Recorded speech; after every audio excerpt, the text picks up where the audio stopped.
So in this video, I'm gonna show you the results and exactly how these brands made $1 million, the timeline for your brand, and step-by-step how to reach 7 figures. But more on that a little bit later. I know that if you're like me, you want to see results right away because who the heck am I to talk about making $1 million if I've never done it? So let's jump into these stores and I'll tell you what made them stand out to hit these 7 figures and one thing that each of them have in common that you should make sure that you do for your brand.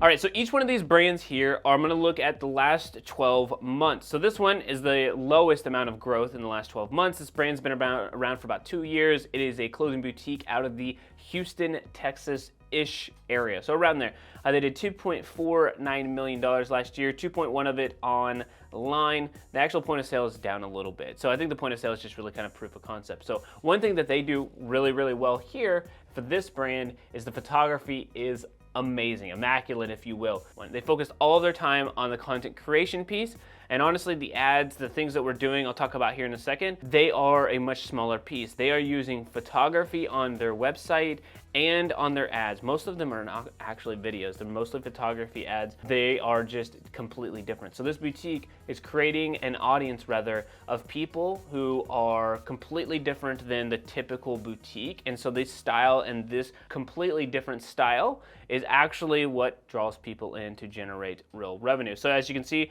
online store conversion, we're closing about 2% here. Average order value down a little bit, a little over $100. We need to become more profitable here. That's actually something we're working on in the last 30 days that has done really well. So that's the first one. Let's jump over here to the second one here. This one is a brand that is about, before we started working with them, they're about 6 months old. They are around 18, 19 months old now. As you can see here, they literally were doing like $1,000 months, $2,000 months, $15,000 months in the beginning stages, and then just catapulted from there. And we are on a trajectory now. We are really trying to push this brand to about $5 million this year. So if you look at this year to date compared to last year, so let's do year to date compared to the previous period. Yep. Okay, so we're up 400%. We've done almost $600,000 at 800%. Point of sale. Now, let's go back to the last 12 months here because that makes a little bit more sense. What this brand is doing, conversion rate up like crazy. The messaging on this one, photography, okay. The messaging, that's what's mattering right here. They do such a good job of focusing on which audience that they're going after, and it shows here. We are doing very little on social. We are spending some money on the ads. This third one here is a brand that's been around for about 4, almost 5 years, did $2.4 million. Now, the story with them is that they did, and they started right around the pandemic.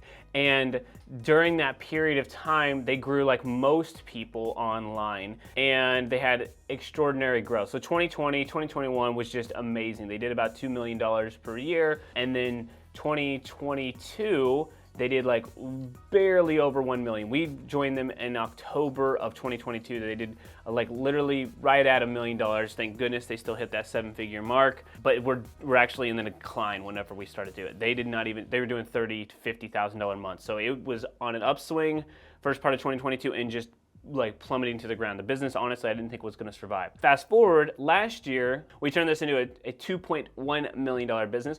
And what worked here is we focused on the lifetime value of the customer. Again, their photography, their content creation was good. It's probably above average.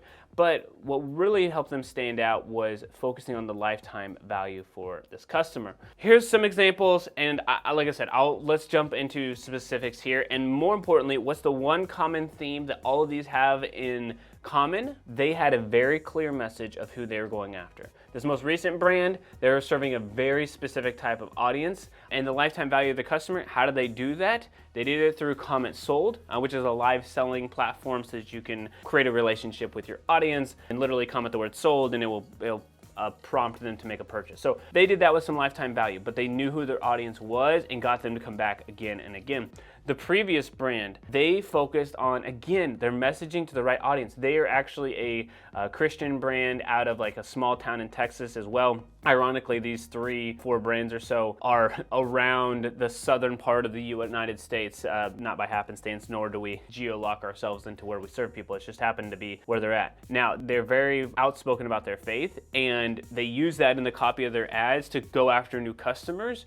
Again, the photography was okay. They have maybe 2,000 followers on Instagram, 1,000 on Facebook. So it's like, It's not a lot. But their messaging was extremely clear, it cut through, and they were transparent. They also offered some things that weren't necessarily available for other people. Just like the first brand, the first boutique, they went and they knew who their audience was, so they created content around that audience, but they also went outside of the box to find pieces of apparel that was completely different. So the one thing that these people all have in common is they knew how to message their audience. They're not looking for everyone. Now, ask yourself this, I guess we'll stop there and say, ask yourself this, are you looking for anybody to buy from you or everyone to buy from you? Are you using men and women on your Facebook ads? Are you using copy that's very general, generic? And if so, probably why you're not at 7 figures. No, I'm just kidding. There's probably a lot of other things too, which we're gonna get to in the rest of this video. It's gonna make a lot more sense. I remember when people were telling me how long it would take to hit 7 figures, and the likelihood of it actually happening was very, very slim. The average business is not in business, but is out of business in the first year, let alone hitting 6 figures, let alone hitting 7 figures. It's a very small percentage. 5% of businesses that even last hit $1 million.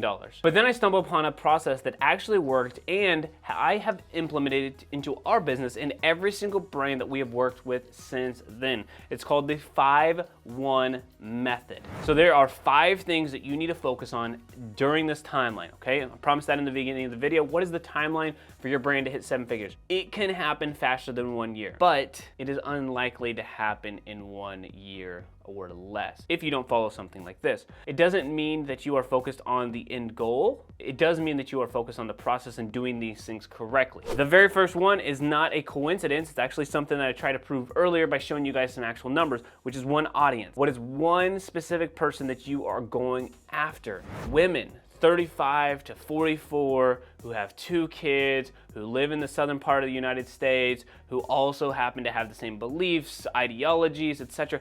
Get very, very specific on that. If you are creating a brand, more than likely you're the customer, you're the audience. So think about yourself. Who are you? And reflect that or model that with your marketing. So one audience, only focus on that one audience. Please do not stray from that. Please do not say men and women. Oh, I could sell to somebody else. Do not do that. The one reason that this works is because the next one is one message. So a very clear message to that audience. For example, the chances of you watching this video that you are a clothing brand owner, very high, because we are focused on a very specific message to one audience. Our message is that you as a clothing brand owner can create a foundation for your business to grow and scale, and this audience that we're serving is clothing brand owners, boutique owners, private labels, etc. Everybody in that clothing space, and that's it. That's who we serve. We build some websites for other people, but for the most part, marketing-wise, it's literally to those people. So one message to that audience that you're going after. So you know that audience. Now you have a clear message. What is that message? Why do you stand out? Why are you different? One platform / traffic source. And what I mean by that is you're watching this video on YouTube. We cut up the video for Instagram, etc. But our main focus is YouTube. You need to find one traffic source that you're going after. Every single one of these brands that I'm talking about here, they use one traffic source. A good chunk of these actually started out organically, as we suggest, to prove something, and then moved it to paid traffic. And every single one of these people are running ads. I'm not saying that they're not. Please don't think that this is some kind of bait and switch where you got to go viral or anything like that. It's like, look, they don't have a large following. They didn't have a lot of money to start, but they did find a traffic source. Use that leverage. Could be TikTok, hopefully the show around. Could be Facebook, could be Instagram, could be Snapchat. Where's your audience at? Pinterest, Google. Find that one traffic source to send that traffic to the site. One offer. So we got one audience, one message, one platform, one offer. What is your offer to the marketplace? Is it that you will take back free clothes, that you offer something sustainable? Will you give them a free bag of something? Will you give them credit because you're a sustainably made brand? Is it the fact that you'll give free shipping? Is it the fact that you will always give something back to something that's more philanthropic? Whatever that is, think about your offer and how it stands out, okay? I always go to the insurance because everybody's seen it at this point. They've done a good job whether you have them or not, which is like the Geico commercial, right? Geico. 15 minutes could save you 15% or more on car insurance. That's their offer. It works. You don't have to keep the same offer. You can continue to adjust it and see what your audience is resonating with. But this last piece is extremely important, and I alluded to it earlier. Once you have nailed down these 4, And when I say nail them down, at 80%, there's nothing that's gonna be perfect. At 80%, you've figured out who you're going after, the message, the platform, etc., the offer. I need you to do this for the next 12 months. If you do this and recycle and repeat and go after those people, you will build a very strong and sustainable brand. I'm gonna talk about the foundations of growing a clothing brand here in a second, but if you use that framework on the timeline, the next 12 months can be extremely profitable, extremely valuable, and could grow your business to a level that is completely surpassing your expectations to build an actual 7-figure company. Okay, so now the most important piece here is literally what is the foundation to building a 7-figure company. Hey, but first, hold up one second. I just want to say that if you are a clothing brand owner, which I hope that you are watching this, and wanted to jump into the specifics of your brand and how to grow profitably online, you can schedule a free 45-minute strategy session with us. There are limited spots, so go find a time on the calendar. There is a link in the description down below. There are literally only 5 steps to the framework and the foundation of building a 7-figure business, just like here. This blueprint is the same one that has taken brands from literally $0 to $1 million per year to even multi-million-dollar months. I'm about to share with you the framework that we have created. It's called the Ecom Accelerator Process. It's a long name. You can just use EA. But one thing you should know is that these pillars are proven, and if your business is not growing, it is because one of these core areas that we're going to talk about is out of whack in your business, maybe multiple of them. Now, I'm gonna share with you the framework, but also how to find the bottlenecks in your business and apply the framework to get unstuck. That's usually the biggest problem. So the first one here is your website conversion rate. And this is, if we're looking over here on the screen, this is that number right here. What is that percentage? What percentage of the people are going to your site that are making an actual purchase? What do we need to do here? So our focus is on the website. No matter what, the very first thing is the website. We have a ton of content out there, tell you guys which themes are the best for clothing stores, how to create best practices for photography, etc. But make sure that you have a good, high converting site. Move forward at 80%. It is your number one focus. You will continue to tweak it over time. We also have a website checklist. If you want that checklist of like what to do to kind of audit yourself, you can just comment the word checklist down below and I will go ahead and send that over to you in the comment section. Website conversion rate, number 1. Number 2 is traffic. We mentioned that throughout a lot of the brands that we're talking about. Now, when I say traffic, people think that it has to be paid ads. No, it could be organic or paid. And honestly, the best brands do organic and paid. The strategy that I would use here is that I would be looking at posting your content. Specifically at this point, 70% of them is reels and 30% of them are video carousels. And then when you start to increase the amount or frequency that you do them, which my ideal number for you is infinity, but to give specific advice, I would tell you to get up to about 3 reels per day, 1 video carousel-ish. When you're doing that, you're gonna have something that is an outlier. When you have video views that are around 200 to 300, 500, and you have one that hits 1,000, now we want to take that one and put that into ads. If it does well organically, it will likely do well with paid. Some people overcomplicate this process, but the main thing that you want to focus on when you're creating this content is go and look at like mimicking your competition. The best way to do this is go over to Facebook ad library, and when you are in that library, search for your competitors. Now, if you're a streetwear brand, your competitor is not Supreme, and don't worry, they're not running any ads. Your competitor is not the Pink Lilies of the world, the Lululemons of the world. You can get some things from them, but go find somebody where you know they're like 2 steps, 3 steps ahead of you. Maybe you're a $100,000 a year business or a $200,000 a year business. Find somebody doing $500,000 or $1 million. One little trick I did learn is that in the EU, so everybody in Europe has full transparency. You can go see how much money people made. For example, like Gymshark, you can see how much they actually made in profit for the last 12 months. You just gotta Google it. So go find some competitors, maybe 2, 3, go down to the very bottom, look at the ads that have been running the longest. And then you can mimic those types of ads if you jumped into ads first, which I would not suggest. What I would really suggest to do though is go over to Instagram or to TikTok and look at the trending videos and sounds. And it doesn't matter the industry, take your own version of that, make your own take, and copy that or model that. Use your own version for your own company and start creating that content, getting the views that you can, and then, like I said, putting it into ads. Now, what I would tell you to do first though is start with meta ads. TikTok is an will, I think, continue to be more effective later on, or as effective later on, but right now for conversions and for sales, Meta, Facebook, Instagram is much more profitable, it's much more scalable, okay? And at this point, you're just looking at traffic. So number one, you got the website conversions, you're gonna have that checklist. Number two, you're gonna drive traffic to the site, organic and paid, 3 times per day if you can post here. Now, remember, you're watching this video because you wanna make $1 million. You probably have bigger reasons, the aspirations. Let's think about that. Why? Maybe for your kids, maybe for your family, maybe because you want that new car, maybe because you wanna quit your job, whatever it is. If it was easy, everybody would be a millionaire, right? And that's not the case. So me telling you to post 3 times, if you're thinking, oh, that's hard work, you're absolutely right, thank goodness. If it's too hard of work, then you can go ahead and skip on to the next video, and maybe somebody else will tell you how to get rich quick. And then you'll come back to this video again later on.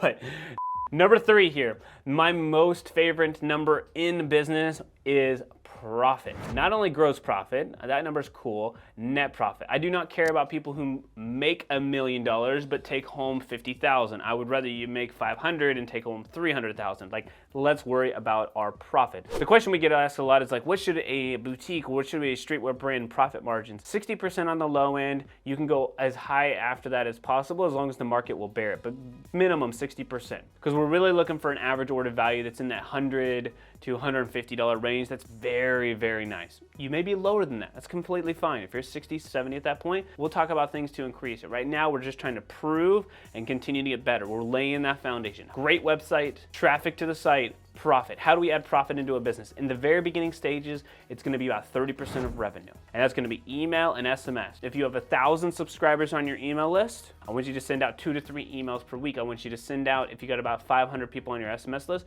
1 to 2 SMS per week. This is going to get people to go to your site. It's gonna increase your conversion rate. It's gonna increase the purchase rate. Most of the times when people see somebody for the first time, they do not buy. Maybe this is the first time you're watching this video. Thank you for doing that, by the way. But you may need to watch 2, 3, 4, 5 videos of us, and then you schedule a strategy call. You're like, well, it's free, but I don't know if I trust this random dude on the internet. That's fine. We are real people. Promise. You can go look us up. But many people who see your brand like, am I gonna actually get it? Is it just some crazy brand that's gonna take 2 weeks to get me the product? I don't know. Prove them wrong. Send them emails. Frequency builds trust. And you can do that through email and SMS. Okay, there's a statistic out there, and I put it in a previous video, but basically you need to see somebody a lot of times over many platforms, over many days. That's what builds trust. That's what builds the buying desire. Even if the product is amazing, you're gonna have a very small percentage who buy it on the first time. So email and SMS, they're gonna give you about 30% of your total revenue, and it's gonna be the most profitable part. Reinvest that back into the ads and rinse and repeat. How do you add net profit into the business? You get other people to love your product and tell other people about it as well. Probably a whole nother thing that I'll mention a little bit later on how you guys can get access to a video that will talk specific on this, but think about affiliates, think about ambassadors. It's probably a little bit more advanced for a later period, but email, SMS. The fourth one is customer experience. This is what gets repeat customers. If you are a direct-to-consumer brand,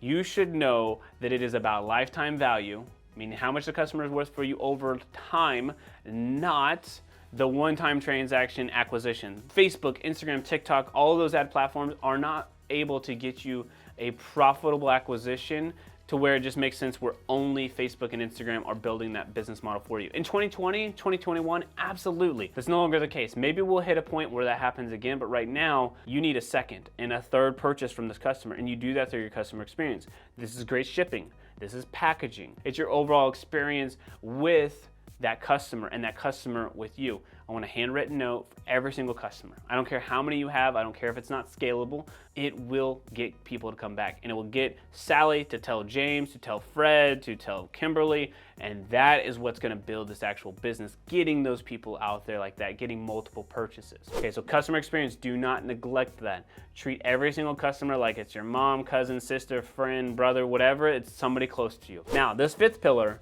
is one that a lot of people try to jump into right away, and it's fifth for a reason. These 5 pillars are in order of importance. I didn't just say, oh, this sounds good, this makes sense here. No, it's like these are very strategically made. Number 1 is the website. Number 2 is traffic. Number 3 is profit. Number 4 is customer experience. And number 5, we got to focus on the organic/branding. I always tell people a lot, which is that you do not have a brand if you no longer exist, okay? So in the beginning, you have a brand, sure, but it's just a tiny brand. And you need to focus on figuring out the longevity of your brand so that you can actually build something that other people want to talk about, and that will help with the brand building piece. Now, this is your posting strategy. How many times are you posting on social? The organic side of things. But it's also, in this phase, in my opinion, it's what other people are going to do for you on the organic side. So this is UGC, getting other people to create content with your products. This is an ambassador or affiliates, getting other people to buy your products and share it and tell it to other people to get them to come back. And it's the last one. This may change over time. It's in a wonky space right now because of the artificial intelligence and what's going on, but it's SEO. Where do you show up online? If people Google you, are they gonna see a press release? Are they gonna see reviews? Are they gonna see positivity? Like, what's going on inside of your business that the outside perspective can see? Meaning, if they looked at you online, would you be happy with what your presence looks like online? That's the branding piece. The branding, the brand side of it is the feeling that people get. So the SEO piece is important, UGC, getting other people to create content, affiliates, ambassadors, getting those people to create content and send traffic. All of those are extremely important.